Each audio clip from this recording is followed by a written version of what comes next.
Bismillahirrahmanirrahim. Alhamdulillahirabbil alamin wassalatu wassalamu ala asyrafil anbiya'i wal mursalin wa ala alihi wa sahbihi ajma'in. Subhanaka la ilma lana illa ma 'allamtana innaka antal alimul hakim. Rabbi shrah li sadri wa yassir li amri wa hlul 'uqdatam min lisani yafqahu qawli. Amma ba'd. Alhamdulillah ala ni'matil Islam, alhamdulillah ala ni'matil iman, wa kafa biha min ni'mah. Alhamdulillah, segala puji bagi Allah Subhanahu wa taala yang memberi kita nikmat Islam iman, yang memberi kita nikmat sehat sempat, yang memberi kita berbagai macam kenikmatan sehingga hari-hari kita dipenuhi oleh Allah Subhanahu wa taala dengan berbagai macam ibadah.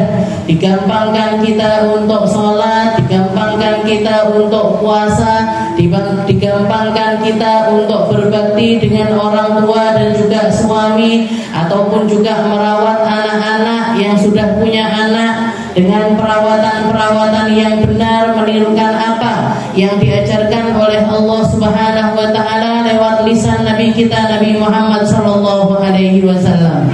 Dan bahkan Allah Subhanahu wa taala menambahkan dan menambahkan terus nikmat-nikmat tersebut sehingga hari-hari kita dipenuhi dengan ilmu, dipenuhi dengan cahaya, dipenuhi dengan segala hal yang menyambungkan diri kita kepada Allah Subhanahu wa taala. Mugi-mugi hari-hari setelah ini ditambahi terus sama Allah taala. Mugi-mugi hari-hari setelah ini dijadikan kita orang yang tambah khusyuknya, tambah benar cara pandangnya, tambah benar cara ngomongnya, tambah benar di dalam muamalah-muamalah kita kepada Allah Subhanahu wa taala ataupun juga kepada makhluk-makhluknya Allah, orang-orang yang ada di sekitaran kita, ditambahi hidayah dan juga inayah di dalam diri kita sehingga kita semakin dan semakin pantas untuk dianggap menjadi umatnya Nabi Muhammad sallallahu alaihi wasallam. Yang dikatakan oleh Nabi, fa inni mubahin bikumul umam yaumal qiyamah tanakahu taktsuru fa inni mubahin bikumul umam yaumal qiyamah. Katanya Nabi, menikahlah kalian akan bertambah banyak karena yang aku banggakan di hadapan Allah taala adalah banyaknya umatku. Kira-kira banyaknya umatnya ini apa cuma sekedar banyak saja? Kan nggih boten. Nggih, bukan cuma sekedar banyak sekali umatnya Nabi, tapi banyak sekali umatnya Nabi yang ahli sholat, yang ahli puasa, yang ahli sedekah, yang kalau kedatangan mereka ini diharap-harapkan oleh orang-orang sekitarnya, perginya mereka dirindukan oleh orang banyak. Bahwa orang-orang semacam ini, umatnya Nabi yang semacam inilah yang akan dibanggakan di hadapan Allah Subhanahu wa taala. Bukan banyaknya umatnya, sekedar banyak umatnya, tapi ninggalkan sholat, nggak mau puasa, nggak mau ibadah, yang ujung-ujungnya mereka bukannya menjadi penduduk surga, tapi malah justru jadi penduduk neraka. Ini kan bukan membanggakan Nabi, tapi malu-maluin Nabi. Bikin Nabi Muhammad ini malu di hadapan Allah Ta'ala, malu di hadapan para nabi-nabi yang lainnya. Makanya dengan wasilah majelis-majelis semacam ini, dengan wasilah tempat-tempat kebaikan semacam ini, kita nyari ridhonya Allah Ta'ala, kita nyari pertolongannya Allah Ta'ala agar hidup kita ini semakin selalu dibantu sama Allah Ta'ala. Jadi sambungannya ke atas ini harus dibenerin dengan cara kita itu mawas diri dengan apa yang ada di sekitaran kita. Dan orang yang bisa mawas diri itu cara pakemannya untuk memperlakukannya adalah dengan ilmu. Kembali lagi ke orang yang berilmu itu yang paling ngerti gimana caranya bermuamalah kepada Allah Subhanahu wa taala. Kita lanjutkan pembahasan kita di dalam kitab Risalatul Muawanah ila an qala al-muallif rahimahullahu ta'ala wa nafa'na bihi wa bi'ulumihi fid dharain amin. Wa iyyaka wal qunut min rahmatillah wal amna min makrillah fa innahuma min kaba'iridz dzunub. Dikatakan di sini, hati-hati kalian, katanya Habib Abdullah bin Alawi Al-Haddad, hati-hati kalian jangan sampai kamu menjadi orang yang berputus asa dari rahmatnya Allah Ta'ala menjadi orang yang merasa aman-aman saja dari cara kerjanya Allah. Karena kedua perkara ini, kedua rasa ini, kedua perasaan ini min kabairid dzunub, termasuk dosa yang besar. Termasuk dosa besar itu, termasuk dosa besar itu berarti dosa yang gak cukup dengan diistighfari, gak cukup dengan disalawati, gak cukup dengan kita ketemu sama sholat yang lain, atau kita ketemu dengan Jumat yang lain, bahkan kita ketemu dengan Ramadan yang lain, gak cukup. Jadi kalau Rasulullah SAW pernah mengatakan as-salah ila salah, wal jum'ah ila jum'ah, wa Ramadan ila Ramadan, mukaffaratun lima bainahunna majtunibatil kabair. Katanya Nabi Muhammad, orang dari salat satu ke salat yang lain, dari Jumat satu ke Jumat yang lain, dari Ramadan satu ke Ramadan yang lain, apa dosa yang dia lakukan di antaranya itu akan diampuni sama Allah Ta'ala selama mereka menghindari dosa besar. Jadi kalau dosanya itu masih dosa kecil ke bawah, dosa kecil ke bawah itu diampuni dengan ketemunya orang antara salat dengan salat, atau Jumat dengan Jumat, atau Ramadan dengan Ramadan. Tapi kalau sudah dosa besar ke atas, dosa besar ke atas ini nggak bisa terampuni kecuali kalau seseorang itu melakukan pertobatan khusus kepada Allah Subhanahu wa Ta'ala. Dosa besar ke atas ini yang mana? Dosa besar itu para ulama mendefinisikan yang di dalam Al-Quran ada hukuman-hukumannya, semacam zina, minum khamr, judi, membunuh orang, dan lain sebagainya. Itu termasuk dosa besar. Ditambah lagi di atasnya ada para pelaku bid'ah.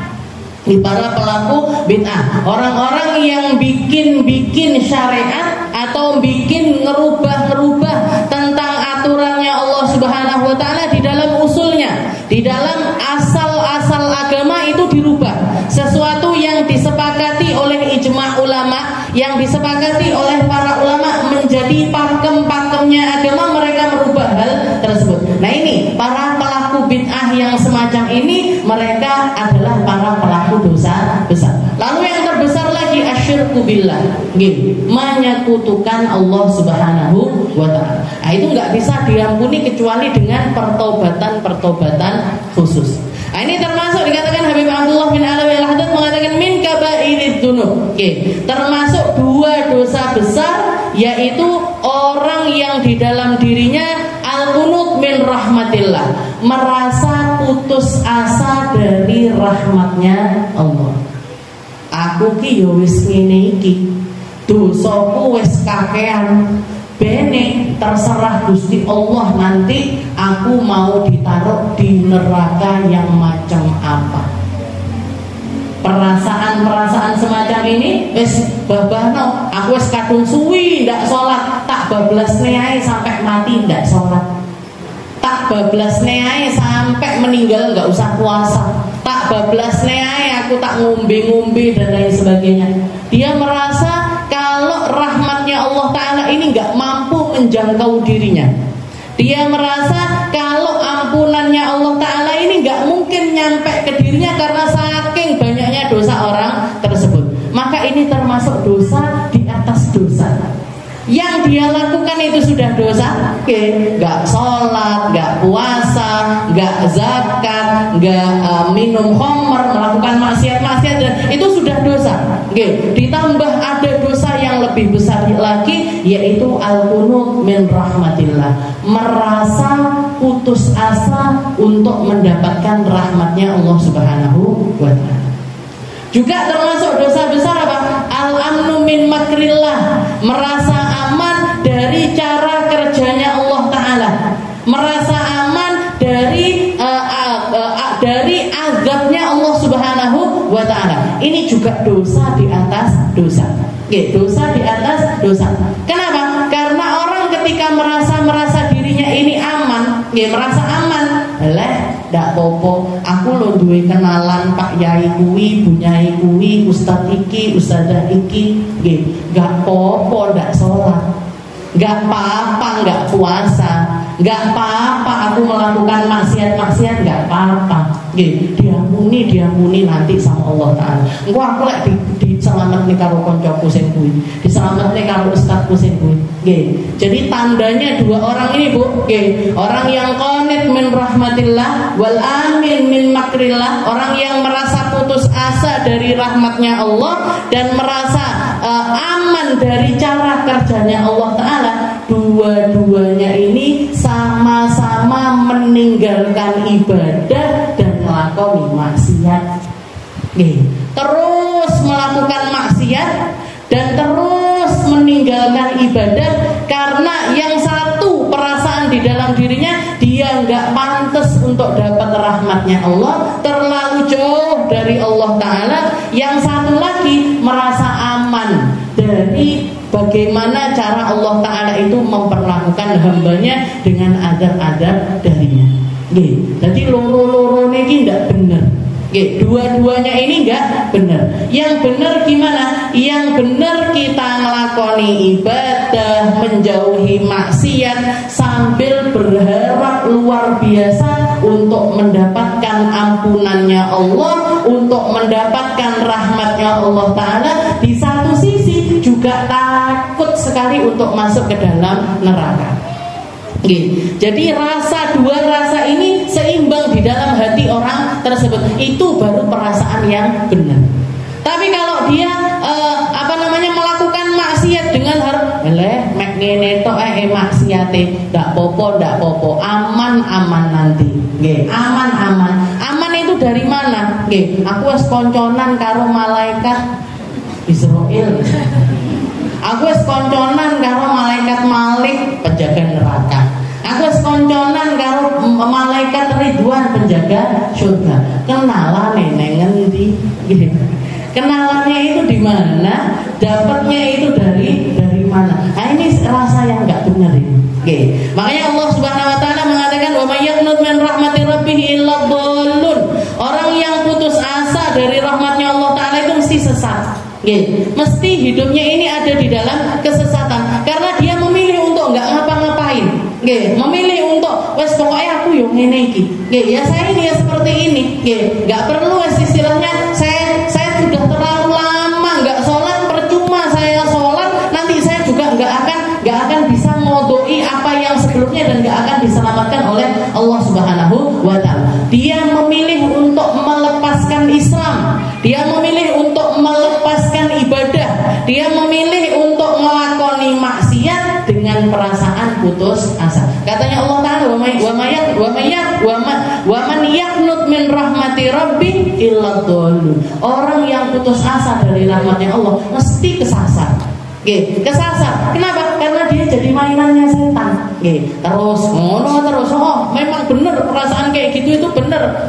Kamu itu terlalu jauh dari Allah Ta'ala, lingkunganmu elek, bapak ibu turunanmu orang-orang yang jelek misalkan. Jadi bapak ibunya misalkan orang-orang yang banyak maksiat, lingkungannya semuanya orang-orang ahli maksiat, dia nggak punya kenalan orang baik dan lain sebagainya. Dia merasa terpuruk dengan keadaannya, dan dia memilih tetap berada di dalam hal tersebut. Maka ini gimana? Dadi dolanane setan. Illa dhallun, dia akan kesasar, dia akan tersesat. Wa qala fala ya'man makrillah illa al-qaumul khasirun. Di ayat yang lain Allah Ta'ala juga mengatakan tidaklah orang yang merasa aman dari tipu dayanya Allah Ta'ala illal qaumul khasirun, kecuali mereka adalah para kaum yang khasir. Khasir itu orang-orang yang merugi. Orang-orang yang rugi di akhirat nanti karena terlena dengan keadaannya. Biasanya orang-orang yang merasa seperti ini, merasa aman dari cara kerjanya Allah Ta'ala, biasanya ada yang diandelin. Biasanya ada sesuatu yang mereka ini merasa aku bisa mengandalkan hal tersebut. Kalau orang punya ilmu merasa aman dengan ilmunya. Aku lo duwe ilmu akeh, aku lo ngajar di mana-mana, muridku banyak, yang dengerin aku banyak, yang dapat manfaat dari aku banyak. Mosok Gusti Allah ndak nglebokne aku surga?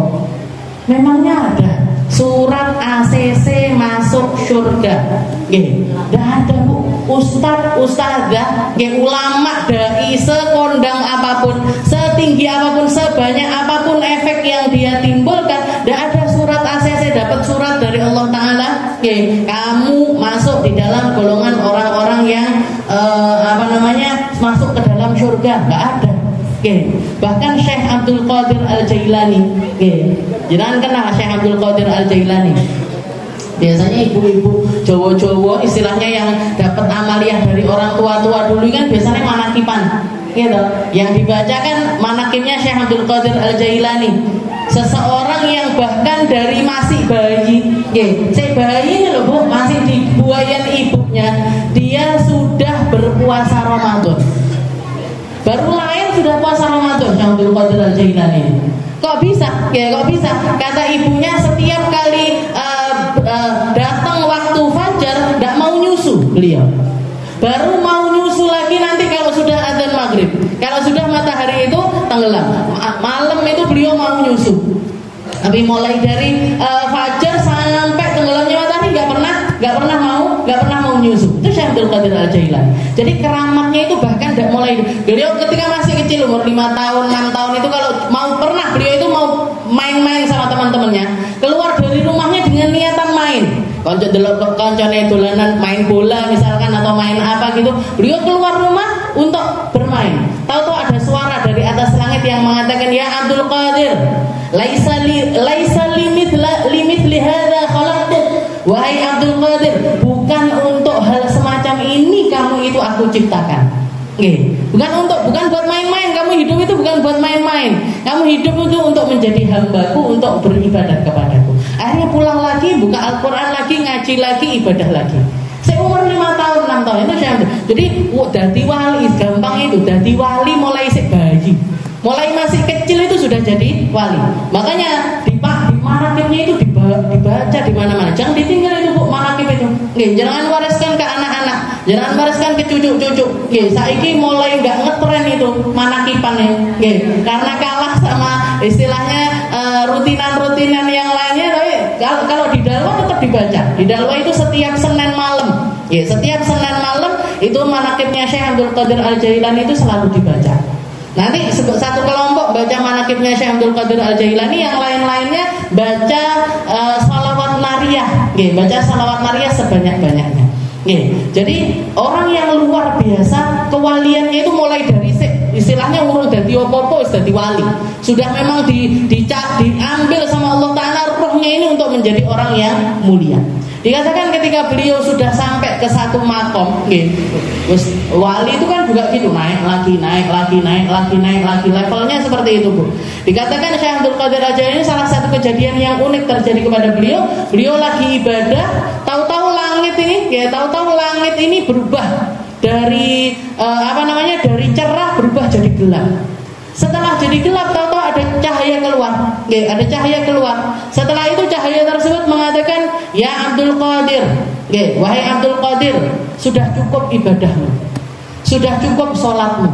Kamu sudah beribadah dengan ibadah yang sangat banyak sekali.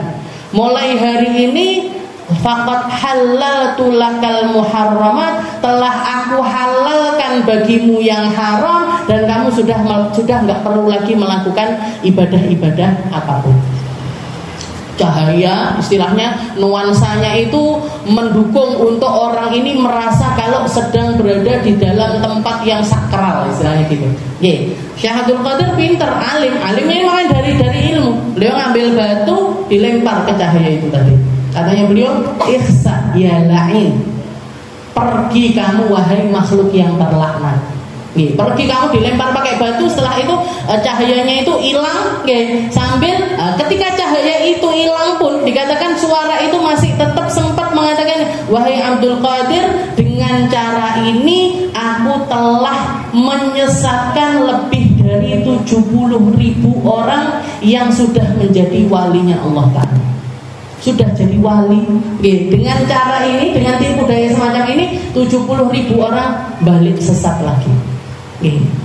Dari mana kamu tahu kalau aku ini? Setelah itu dijawab sama Syekh Abdul Qadir Al-Jailani, al-izzatu lillah. Kemuliaan hanya punyanya Allah. Al-jalal, keagungan hanya punyanya Allah, kemuliaan hanya milik Allah Subhanahu wa ta'ala. Ditanya sama suara tersebut, dari mana kamu tahu kalau aku ini adalah setan? Dari mana kamu tahu kalau aku ini adalah iblis?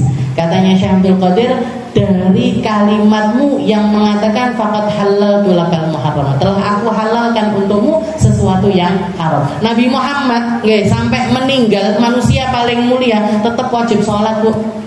Tetap wajib sholat Jumat. Bahkan sholat Jumat terakhirnya Nabi Rasulullah itu berangkat sholat Jumat dibopong. Di tangan kanannya Sayyidina Ali, di tangan kirinya Sayyidina Abbas. Dua orang bopong Nabi untuk berangkat sholat Jumat itu dibopong. Jadi kalau ada orang mengatakan, les, nggak usah Jumatan ritek, yang penting hati ini nyambung, nggak usah sholat, yang penting aku ini kan inget terus subhanallah, subhanallah, subhanallah, subhanallah. Nabi Muhammad manusia paling mulia sampai akhir hayatnya Jumatan, Bu. Sampai akhir hayatnya beliau tetap melaksanakan sholat. Jadi orang yang tertipu dengan sesuatu yang ada pada dirinya, punya guru yang luar biasa mungkin, punya ilmu yang luar biasa, atau anaknya kiai, atau tonggone kiai, apa nih tonggone anaknya lo ndak boleh tertipu. Apa nih tonggone, apa nih ponaane, apa nih. Jadi istilahnya orang manusia semua dari kita ini harus jadi orang yang berusaha beribadah dan merapikan ibadah secara benar. Jangan meleng ke kanan, jangan meleng ke kiri. Meleng ke kanan dengan cara apa? Dengan cara ini. Kalau orang yang terlalu banyak dosanya merasa kalau dia itu nggak pantas datang kepada Allah Ta'ala. Atau orang-orang yang banyak ibadahnya, banyak ilmunya, banyak kebaikannya, merasa kalau nggak popo maksiat titik, engkau yo mesti selamat aku. Itu dua perasaan ini adalah perasaan yang sama-sama dimurkai oleh Allah Ta'ala. Wa min kabairid dzunub, bahkan termasuk dua dosa besar, termasuk di dalam kategori dua dosa besar. Wal qunut ibaratan antamahudil khauf hatta la yabqalir raja wujuduhu albattah. Wal amnu ibaratan antajarudil raja hatta la yabqalir khauf wujuduhu bihal. Katanya Habib Abdullah, tandanya orang punya dua rasa ini. Tandanya orang punya dua rasa ini. Kalau orang yang pertama wal qunut, orang yang putus asa dari rahmatnya Allah, itu ibarat seseorang yang tamahadul khauf, yang sangat-sangat ketakutan kepada Allah Ta'ala, sampai di dalam dirinya itu gak ada pengharapan lagi. Wedi sama Allah Ta'ala takut, tapi takutnya ini gak membuat dia itu ibadah. Takutnya ini gak membuat dia ini datang kepada Allah Ta'ala. Takutnya ini gak membuat dia mentaubati dosa-dosanya, enggak. Tapi justru dia berlarut-larut di dalam ketakutannya, bahkan melepaskan segala pengharapannya dari Allah Ta'ala. Wis surgoi kadoan koyoke ndak iso aku ngranggeh, terlalu sulit, apa yo iso aku. Kalau cuman apa yo iso masih mungkin selamat. Tapi kalau enggak mungkin aku selamat. Ini yang bahaya, yang bahkan bisa bukan cuman merusak akidahnya dia, bahkan fisiknya pun dia rusak. Sampai orang bisa bunuh diri.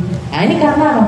Karena nggak merasa kalau dia punya Allah, nggak merasa bisa berharap kepada Allah Subhanahu wa Ta'ala.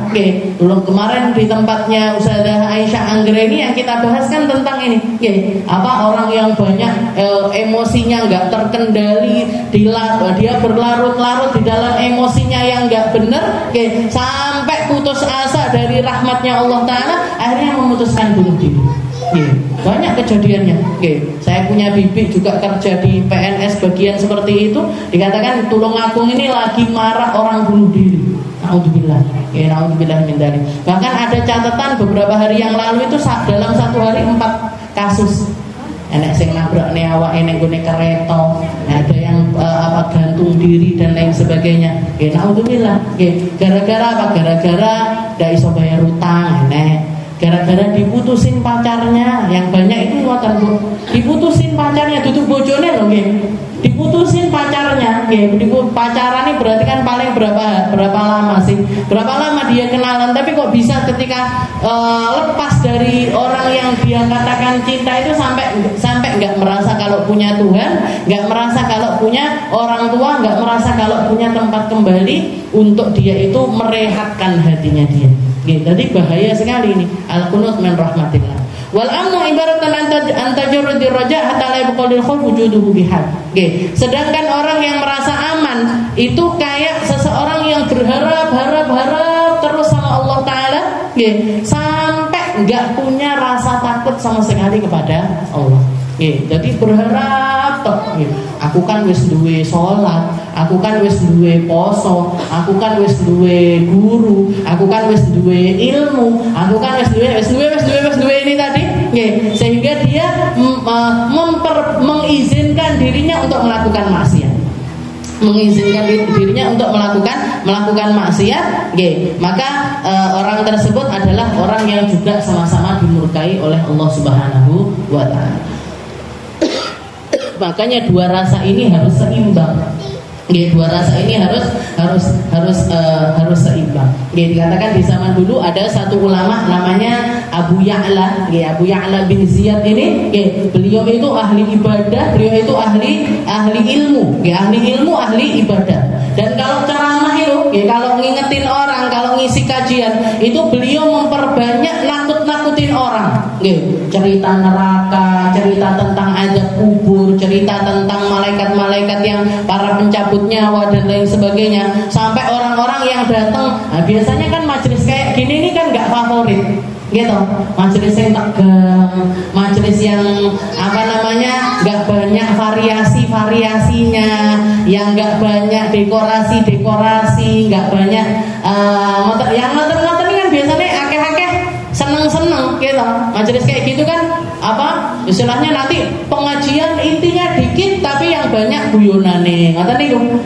Jadi kalau Abu Ya'la ini enggak, beliau kalau ngaji kajiannya beliau atau pengajiannya beliau itu bikin orang nangis, bikin orang itu sedih, ngoten. Bikin orang sedih. Katanya ada satu orang datang kepada Abu Ya'la, "Wahai Abu Ya'la, lima tuqannitun nas?" Kenapa kamu ini bikin orang putus asa dari rahmatnya Allah? Dia ngomong seperti itu. Kenapa kamu itu membuat orang-orang itu putus asa dari rahmatnya Allah Ta'ala? Seakan-akan Allah Ta'ala ini kejem, seakan-akan Allah Ta'ala ini pengen nyemplungin semua orang ke neraka, seakan-akan semua orang ini pengennya orang-orang ini gak selamat. Kenapa lima tukhawifun nas? Kenapa kamu nakut-nakutin orang? Wa tuqannituhum. Kenapa kamu ini bikin orang itu berputus asa? Katanya Abu Ya'la, kaifa uqannitun nas? Bagaimana bisa kamu mengatakan aku itu membuat orang berputus asa dari rahmatnya Allah? Wa qala Allah, sedangkan Allah Ta'ala sendiri di dalam Al-Quran mengatakan, qul li'ibadiyalladzina asrafu ala anfusihim la taqnatu min rahmatillah. Allah Ta'ala sendiri yang mengatakan, qul, katakan wahai Muhammad bagi hamba-hambaku yang mana? Alladzina asrafu ala anfusihim, yang sudah sangat melampaui batas. Bayangkan Bu, wong akeh dosa, wong akeh maksiat, orang seburuk apapun dia di hadapan Allah Ta'ala, nodanya di hadapan Allah Ta'ala, Allah Ta'ala tetap memanggil mereka dengan sebutan ya ibadi, wahai hambaku. Ini hambaku. Yang mana ya Rasul? Yang mana ya Allah? Katanya Nabi Muhammad, yang mana ya Allah? Alladzina asrafu ala anfusihim. Yang banyak dosanya itu loh wahai Muhammad. Yang banyak dosanya itu wahai Muhammad. Katakan kepada mereka. Bayangkan Bu, ini kalau ibu istilahnya orang tua bahkan ketika melihat mereka punya anak-anak yang melampaui batas di dalam kehidupannya mereka, atau dituturi orang kena, diomongi orang kena, diarahkan nggak kena. Banyak di antara mereka itu yang bahkan memutuskan hubungan sama anaknya. Kowe dudu anakku neh, ngali yo awakmu. Urusan warisan, banyak orang tua nggak mau ini sama anaknya. Urusan kemarin yang viral, ada anak nuntut orang tuanya di pengadilan untuk bayar utang 20 juta. Jadi ibunya umur 85 tahun Bu, ibunya itu dituntut di pengadilan suruh bayar utang 20 juta. 20 apa 25 juta ya. Istilahnya ini kalau di posisi ibunya, kalau bukan ibunya ini, kalau bukan orang yang baik, kalau bukan orang yang ngerti agama, paling dia sudah ngomong di depan anaknya, sudah duduk anakku sadewe putus hubungan lah. Kamu nggak ngerasa kalau aku lahirkan ini, istilahnya kalau di total ibu-ibu ini kalau mau total biaya hidupnya anak dari mulai bayi sampai gede, ini kan lebih dari istilahnya 20 juta kan tidak enak apa-apa nih Bu. Istilahnya orang tua itu bisa melakukan hal yang semacam itu kepada anaknya. Tapi Allah Ta'ala ketika mengatakan kepada para pendosa, beliau tetap pakai kalimat ya ibadi. Katakan wahai Muhammad kepada hambaku. Yang mana ya Allah? Yang banyak dosanya itu loh wahai Muhammad. Sing senengane ngombe, tobat ngombe neh, tobat neh ngombe neh, sing judi tobat judi neh, tobat neh judi neh, yang zina tobat zina lagi, tobat zina lagi. Itu alladzina asrafu ala anfusihim. Katanya Allah Ta'ala apa? La taqnatu min rahmatillah. Jangan kamu merasa putus asa dari rahmatnya Allah Ta'ala. Innallaha yaghfirudz dzunuba jami'a. Wahai Muhammad, katakan kepada mereka, Allah Ta'ala maha mampu untuk menghapuskannya semuanya. Kamu punya dosa sebanyak apapun, kalau datang kepada Allah Ta'ala, minta ampun sebenar-benarnya kepada Allah Ta'ala, bakalan diampuni semuanya. Jangan pernah merasa nggak pantas di hadapan Allah, itu jangan pernah. Katanya Abu Ya'la ini, gimana saya bisa membuat orang putus asa? Allah Ta'ala sudah ngasih pakem tertinggi kepada para pendosa, bahwasanya mereka itu jangan sampai berputus asa dari rahmatnya Allah. Bahwasanya mereka jangan sampai berputus asa dari rahmatnya Allah Ta'ala. Tapi ingat, katanya Abu Ya'la, tapi ingat bahwasanya di satu sisi Allah Ta'ala mengatakan hal yang semacam itu, tapi di satu sisi Allah Ta'ala juga mengatakan wa innal musrifina hum ashabul jahim. Katanya Allah Ta'ala, orang yang banyak dosa itu, orang yang melampaui batas di dalam dosanya, mereka juga sangat pantas untuk dimasukkan sama Allah di dalam neraka jahim.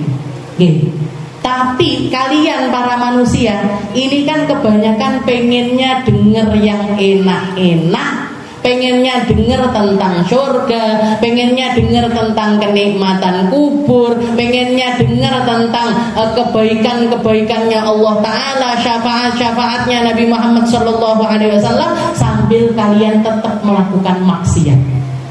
Kalian kan yang pengen didengerin kan yang semacam itu, sing seneng-seneng, ben nyapa, ben keluar dari majelis tetap dalam keadaan senang, sehingga dia tidak popo aku maksiat, gak popo, gak apa-apa aku durhaka sama Allah Ta'ala, gak apa-apa, melakukan keburukan juga gak apa. Itu kan yang pengen kalian dengar. Padahal Allah Ta'ala menyiapkan surga untuk para ahli taat, Allah Ta'ala menyiapkan neraka untuk para pendosa. Ojo diwalik-walik. Jangan kamu mengharapkan surga padahal kamu ini pelaku maksiat. Jangan kamu mengharapkan gak masuk ke dalam neraka padahal kamu adalah para pendosa. Jadi saya matok nekeknya sesuatu itu yang pas. Kalau kamu mengharapkan surga, iringi pengharapanmu itu dengan ketaatan kepada Allah Ta'ala. Kalau kamu takut beneran sama neraka, iringi rasa takutmu itu dengan menjauhi segala sesuatu yang diharamkan oleh Allah Subhanahu wa Ta'ala. Lah menungso niki mboten loh. Orang ini enggak loh, pengennya masuk surga sambil terus bermaksiat, pengennya keluar dari neraka, tapi enggak gelem ngelakoni apa yang menjadi amaliyahnya para penduduk surga. Kan lucu, kan lucu. Mindset yang semacam ini kan lucu sekali dari para manusia. Jadi katanya Abu Ya'la, kalian ini manusia hanya ingin mendengar apa yang ingin kalian dengar, agar kalian ini tetap merasakan rehat di dalam keburukan-keburukan yang kalian lakukan. Yang saya lakukan, ingat Allah Ta'ala mengutuskan Nabi Muhammad SAW. Di satu sisi beliau bukan cuma sebagai basyiran, bukan cuma sebagai pemberi kabar gembira untuk orang-orang ahli taat. Nabi Muhammad juga memberi peringatan untuk para pendosa agar mereka itu keluar dari dosa-dosa mereka. Tujuh diwalik-walik, katanya Abu Ya'la. Jadi dua rasa ini tadi harus beriringan. Wedi sama Allah Ta'ala, harus. Kita takut sama Allah Ta'ala, harus. Tapi satu sisi berharap dengan amaliyah kita, berharap dengan kebaikan kita, itu juga menjadi sebuah keharusan. Jadi dua-duanya harus beriringan. Katanya Habib Abdullah bin Falqanat wal amin jahilani billah. Katanya Habib Abdullah bin Ali beliau mengatakan Falqanat wal amin, orang yang berputus asa dan orang yang merasa aman, jahilani billah, sama-sama orang bodoh, sama-sama orang yang gak kenal sama Allah Ta'ala, sama-sama orang yang gak ngerti gimana caranya beradab di hadapan Allah Subhanahu wa Ta'ala. Jahilani billah waqi'ani la mahala fi tarki ta'ah wa fi'lil maksiyah. Mereka dua orang ini para orang yang berputus asa dan orang yang merasa aman, di mereka adalah dua orang bodoh yang pasti, yang pasti mustahil enggak, katanya Habib Abdullah, mustahil enggak fi tarki ta'ah wa fi'lil ma'asi, di dalam meninggalkan ketaatan dan juga melakukan kemaksiatan. Jadi dua kelompok ini mesti ninggalnya taat, mesti melakukan maksiat. Dalihnya apa? Argumentasinya mereka apa? Dalihnya mereka perasaan yang ada di dalam diri mereka. Aku ndak pantes, atau aku kan wis duwe iki. Aku kan sudah gini. Aku wis kaji yo, mosok ndak mlebu surga. Aku wis umrah, mosok ndak mlebu surga. Aku wis bengi. Nah, jadi berharap sama ibadah-ibadahnya, orang yang semacam ini mesti meninggalkan, mesti meninggalkan ibadah atau melakukan maksiat. Fa innal qanat yatruku ta'an li annahu yara annaha la tanfa'u. Kalau orang yang merasa putus asa, dia meninggalkan ibadah karena dia melihat ibadah itu enggak bermanfaat untuk dirinya. Dia menganggap ibadah itu enggak ada manfaatnya untuk dirinya. Alah, nanti juga orang masuk surga itu kan dengan rahmatnya Allah. Nah, kalau orang-orang yang ngaji pakai dalilnya ngaji Bu. Orang hafal Al-Qur'an nanti dalilnya dia pakai dalilnya Al-Qur'an. Orang ngaji hadis dalilnya dia pakai dalilnya Al-Qur'an. Dia tidak menempatkan dalil-dalil itu di tempatnya yang pas, tapi sakarepe dhewe. Katanya beliau, Habib Fainal qala la yatruku ta'an li annahu yara annahu la tanfa'u. Kalau orang yang putus asa dia meninggalkan taat karena merasa bahwa ketaatan itu enggak bermanfaat untuk dirinya. Wal amin yartaqibul ma'siyah bidhanni annaha la tadurru. Kalau orang yang merasa aman, dia melakukan maksiat karena dia merasa maksiat itu tidak akan membahayakan dirinya. Gak akan membahayakan dirinya. Gak popo mek ribah titik ae lho. Mek ngomongin orang titik mosok ndak disepuro karo Gusti Allah. Gak popo mek nyelatu wong titik ae. Jadi dia istilahnya dia melakukan maksiat sambil merasa bahwasanya maksiatnya ini nggak akan berefek untuk dirinya. Na'udzubillahi min darki syaqa wa su'il qada.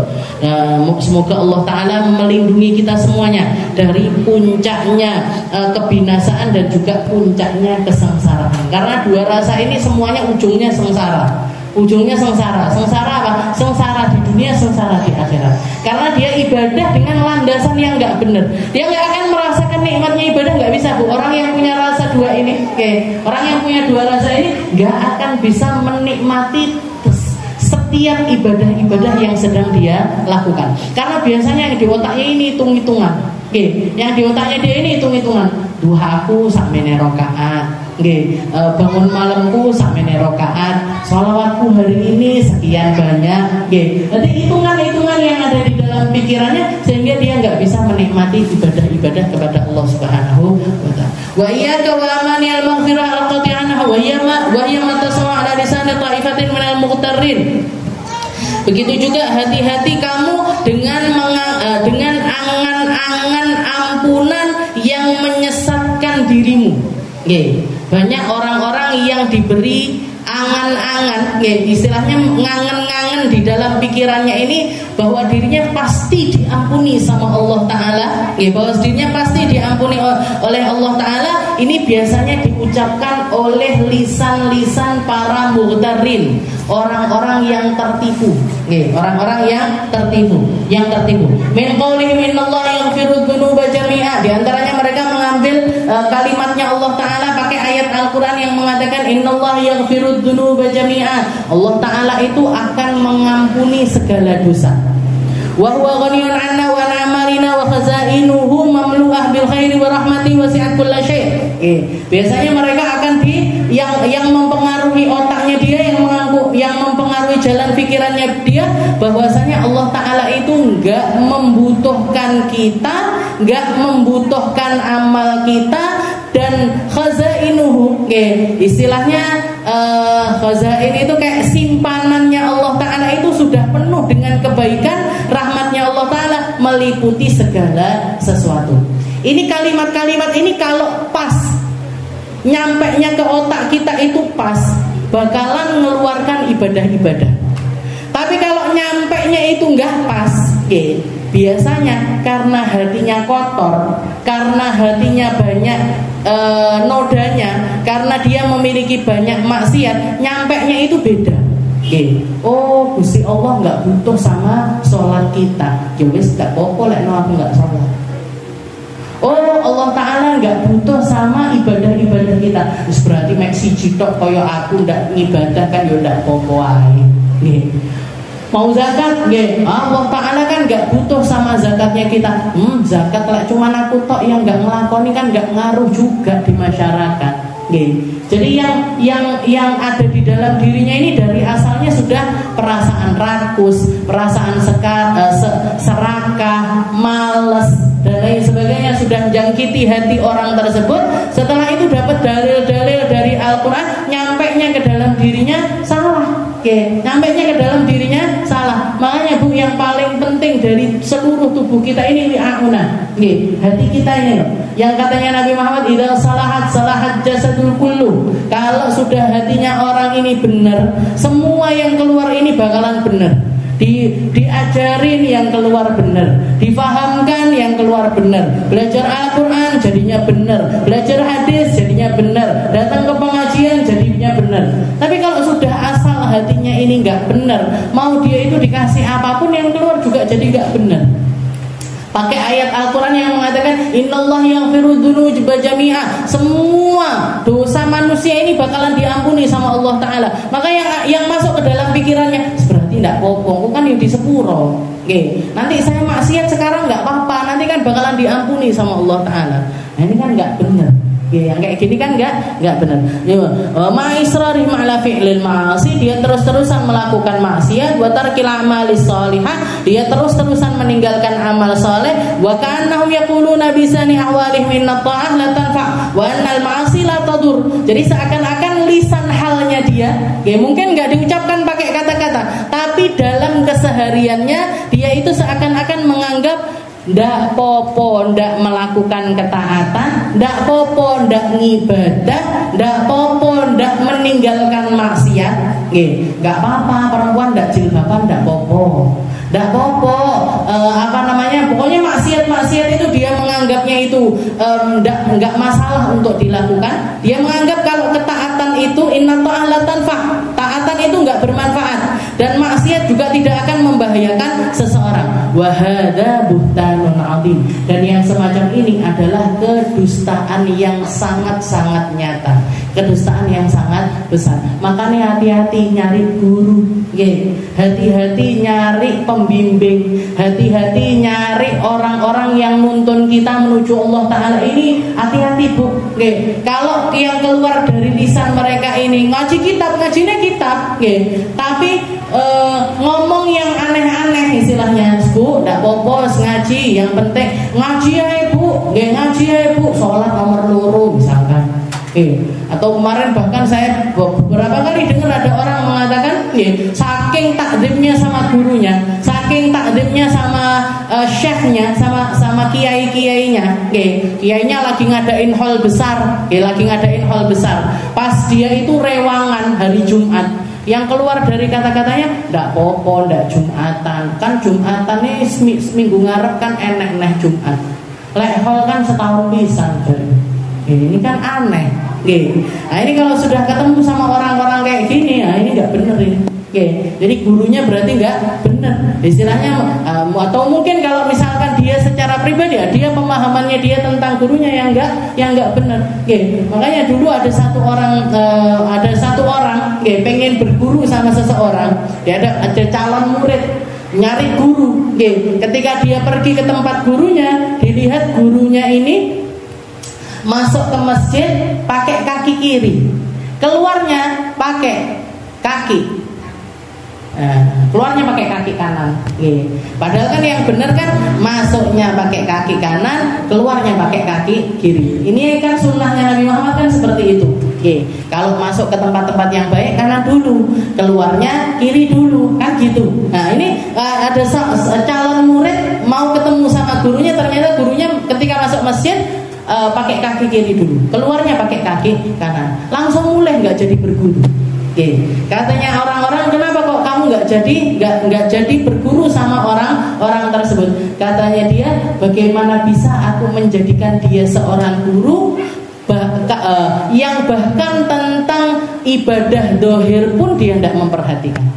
Ibadah-ibadah yang kelihatan istilahnya sebagai pakem basicnya orang yang berilmu, dia nggak melakukan itu, maka saya istilahnya nggak usah berguru. Mendingan saya nggak usah berguru sama orang yang semacam itu sekalian. Saya tak nyari guru yang lainnya.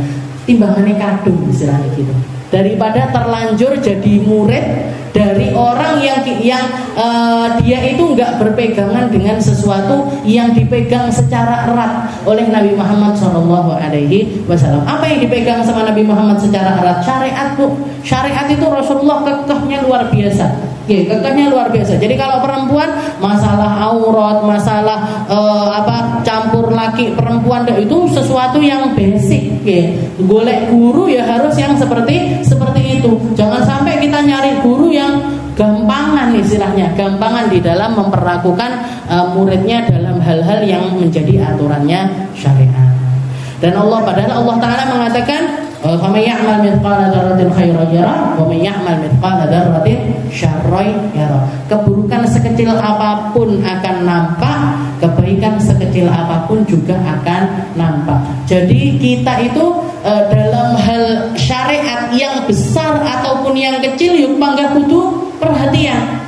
Meninggalkan maksiat yang besar ataupun yang kecil juga harusnya perhatian. Karena itulah karena syariatnya Allah Subhanahu wa Ta'ala itu mengatur segala sesuatu sampai hal-hal yang semacam itu, sekalipun semuanya akan dipertanggungjawabkan di hadapan Allah Ta'ala. Wa qala ta'ala walillahi ma fis samawati wa ma fil ard liyajziyal ladzina asa'u bima amilu wa yajziyal ladzina ahsanu bil husna. Katanya Allah Ta'ala walillahi ma fis samawati wa ma fil ard. Allah Ta'ala itu pemilik langit dan juga bumi. Semua yang di langit, semua yang di bumi punyanya Allah.